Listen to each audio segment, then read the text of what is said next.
bibili ako ng electrical outlet. So inabot na ako ng alas 6 ng gabi. Hindi ko na inabutan yung hardware na binibilang ko rito sa may gitnang bayan. Dito na ako bibili sa Super 8. So marami namang dekalidad ng mga outlet dito, maraming pamimilian.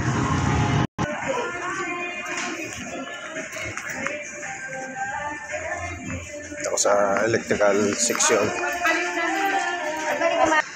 Electrical outlet, mga bulb dito. Pamimilian dito.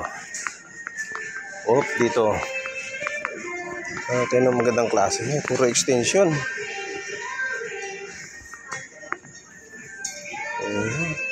Yun. Kailangan ko yung with grounding. Ayan.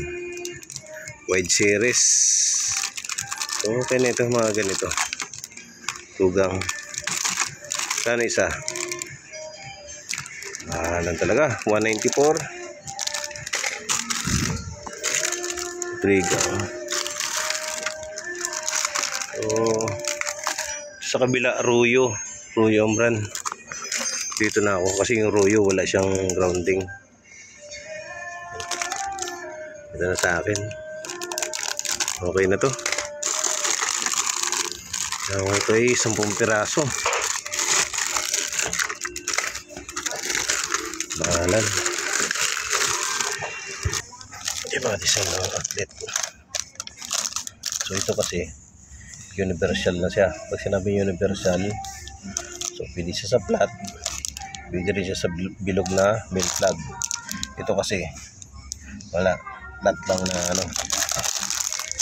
belt plug. Hindi pala ako nakatala ng basket. Bibit-biting ko na lang to. Wala lang kasing kulang namin.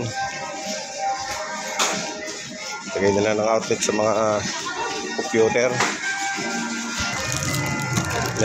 Sure pa lang na 10 piraso. Okay.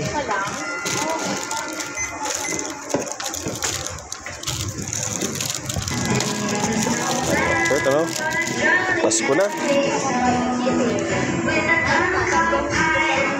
Sa 2,000 na yun, 10 piraso.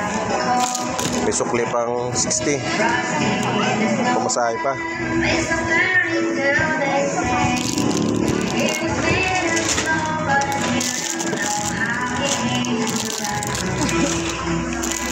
Tapo ng camera ko 194. Okay na yan. Yun. Uwi na. Sakay na naman ng jeep ng Patiis. So, babay naman na. Bye-bye.